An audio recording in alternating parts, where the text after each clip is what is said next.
Max was a curious and adventurous boy who loved anything related to magnets.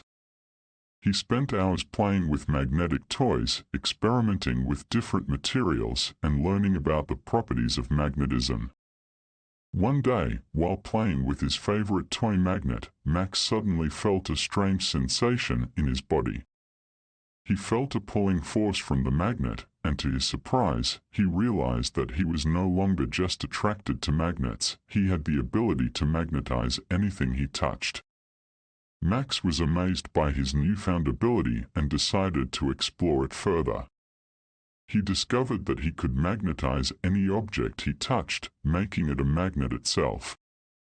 This allowed him to control metal objects, rearrange metal structures, and even levitate metal objects in midair. He soon became the talk of the town, with people flocking to see the boy who could do things that no one else could. However, one day, Max found himself in a junkyard, exploring the scrap metal and old machines. He came across a massive electromagnet and, without realizing the dangers, he touched it.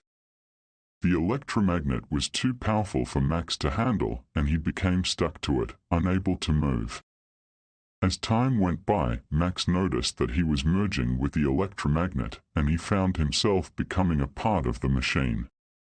He was no longer just magnetically charged, he was a machine made of metal, powered by the electromagnet. Max, now a machine, struggled to adapt to his new form. He was no longer human, and he was unable to communicate with his friends and family in the same way. He felt isolated and alone, and he realized that his life would never be the same. Max struggled with his new reality, but he continued to use his powers for good, helping those in need and making a difference in the world. He may have been a machine, but he still had a heart of gold and a love for magnets that could never be taken away from him. If you enjoyed today's episode, please consider liking the video and subscribe to be notified of freshly baked, frightfully generic stories.